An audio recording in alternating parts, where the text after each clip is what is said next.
Bonjour à tous, bienvenue dans cette nouvelle critique, la deuxième de la chaîne. Donc aujourd'hui nous allons parler du film Hôtel Transylvanie 3 des vacances monstrueuses. Donc dans ce troisième opus, et ben, comme le nom du film l'indique, Dracula ainsi que bizarrement tous les autres membres de l'hôtel Transylvanie, tous les membres qui sont là d'habitude vont tous aller prendre des vacances, ils vont partir en croisière. Euh, une croisière qui se dirige jusqu'à Atlantis, bon, pour passer des vacances, quoi. Sauf que eh ben, le capitaine du bateau, eh bien, qui s'appelle Erika, est en fait la fille, non, l'arrière-petite-fille de, d'une personne, j'ai oublié son prénom, mais qui s'appelle Van Helsing, et qui donc traquait les monstres, en particulier Dracula, depuis des centaines d'années. Et donc il se rend secrètement sur Atlantis pour en fait l'Atlantide en gros pour aller chercher un objet qui permettra de détruire tous les monstres. Donc comme pour la critique précédente, ce sera une critique personnelle, donc une critique subjective, où je vais vous donner mon opinion personnelle sur le film. Voilà. Donc moi le film Hôtel Transylvanie 3, je l'ai trouvé très bon. Je l'ai trouvé vraiment très bon, je l'ai trouvé excellent. Je trouve que c'est le meilleur des trois, simplement. Donc pour faire simplement, on va faire comme dans l'épisode précédent. On va inverser. Je vais d'abord vous dire tout ce qui m'a plu dans ce film, et puis après tout ce qui m'a pas plu. C'est juste des petits trucs, mais il y a des petits trucs quand même qui m'ont pas plu, voilà. Bah alors pour tout d'abord le premier bon point, c'est je trouve la mise en scène du film qui est vraiment excellente. Je trouve sauf qu'en termes de mise en scène, Hôtel Transylvanie 3 c'est le meilleur. C'est le film où il y a le plus déjà de mise en scène et de bonne mise en scène, où il y a des très bonnes idées de mise en scène justement. Il y a beaucoup d'idées vraiment très bien et très originales que j'ai trouvées. Je ne pourrais pas tout vous citer parce que ça fait un moment que j'ai vu le film et j'ai pas pris de notes et il y a vraiment beaucoup de choses, mais je vais vous dire ce que j'ai retenu. Donc déjà comme première idée, déjà c'est au début quand on voit Van Helsing affronter Dracula, ils font un montage rapide pour montrer qu'à chaque fois qu'il affronte Dracula, il échoue. Et donc ça marche bien, j'ai trouvé. Ensuite, la deuxième idée que j'ai trouvé bien, c'est par exemple, c'est quand ils se rendent à la croisière. Pour se rendre à la croisière, eh ben, les monstres vont déjà les empruntent un avion qui s'appelle Gremlin Air. Et c'est un avion qui d'abord moi je trouve très cool. Je trouve que c'est un des avions les plus cool que j'ai vu dans le cinéma d'animation et le cinéma tout court depuis l'avion dans des pingouins dans Madagascar 2. Bah, d'ailleurs dans le texte Transylvanie 3, la scène où l'avion atterrit, elle m'y fait un peu penser. Et ce que j'ai trouvé très bien aussi, enfin bien d'original aussi, c'est que pour se rendre à leur croisière, les monstres se rendent au triangle des Bermudes. Donc pour le coup, pour le coup, quand on fait ça, on se dit aussi, bah oui, évidemment, c'est plutôt logique.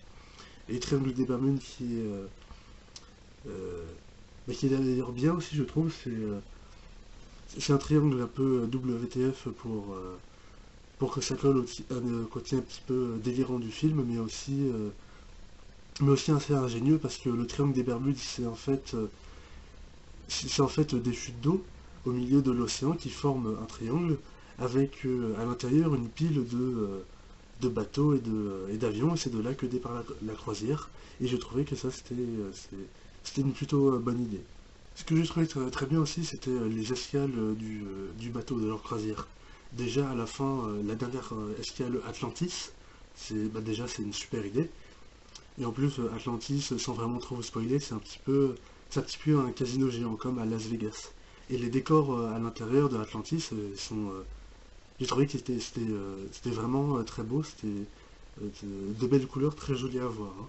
Alors le film doit sûrement passer en 3D et en 3D ça doit être encore mieux. Parce qu'en plus il y avait vraiment aussi beaucoup de scènes avec de longs couloirs, de longs espaces, avec beaucoup de perspectives et donc en 3D je pense qu'en 3D bah, évidemment ça aurait bien rendu. En plus avec toutes ces couleurs ça aurait été très beau aussi. Enfin, Atlantis, c'est leur dernière escale, mais il y a une autre escale aussi que j'ai trouvé bien. Bon, en tout, dans le film, ils en font trois. Il y en a une où ils vont simplement sur un îlot, mais vraiment une toute petite île. Mais la première où ils vont, la première escale que j'ai trouvé vraiment bien, c'est ils vont visiter un volcan sous-marin. Donc déjà, c'est une super idée. En plus, toute la scène où tout le monde descend le visiter, c'est vraiment une super scène. Tu vois tout le monde se préparer, tout le monde ensuite jouer avec les poissons, les dauphins, tout ça en dessous. Il y a même une scène qui m'a bien fait rire où on les voit faire du surf sur des vagues géantes sur des dauphins. Donc ça aussi c'est une bonne idée. Ce qui est très bien dans le film aussi, c'est aussi l'humour. L'humour du film, les blagues, enfin l'humour, sont vraiment excellentes. Euh, je crois même que sur toutes les blagues du film, j'ai rigolé à toutes. Sauf peut-être une qui était... bon, vous le verrez dans le film, c'était... à un moment dans le film, il y a deux blagues qui sont du même type. Et la première fois, c'est d'ailleurs une blague qu'on voit dans la bonne annonce. La première fois, ça va, ça fait rire. La deuxième fois, bah, en plus, quelques minutes après la première, bah, tu sens un peu que c'est un peu forcé et c'était pas vraiment nécessaire aussi. Donc c'est un petit peu de trop. Mais à part ça, toutes les autres blagues sont vraiment très très drôles. D'ailleurs, à chaque fois qu'il y avait une blague dans le film, toute la salle rigolait. Si je me souviens bien, il n'y a pas une seule blague dans le film où la salle n'a pas rigolé. Donc, donc en plus, comme tout le monde rigolait, ça mettait vraiment une super ambiance dans la salle et ça nous rendait le visionnage du film, pour moi, encore plus meilleur. En plus, dans la salle, il y avait beaucoup d'enfants et là, bizarrement, bah, il n'y a pas eu trop de crise, on va dire. Les enfants de la salle se sont à peu près bien tenus, donc ça allait, j'ai pu voir le film tranquillement. Et donc, mais comme je dis, j'ai trouvé le film vraiment très amusant, très très drôle, avec des blagues vraiment, avec vraiment de bonnes blagues, hein. Pas comme dans la plupart des comédies françaises qu'on voit depuis quelques années, enfin bref. Voilà, et ben au final, comme je l'ai dit, j'ai trouvé l'Hôtel Transylvanie 3 très bon.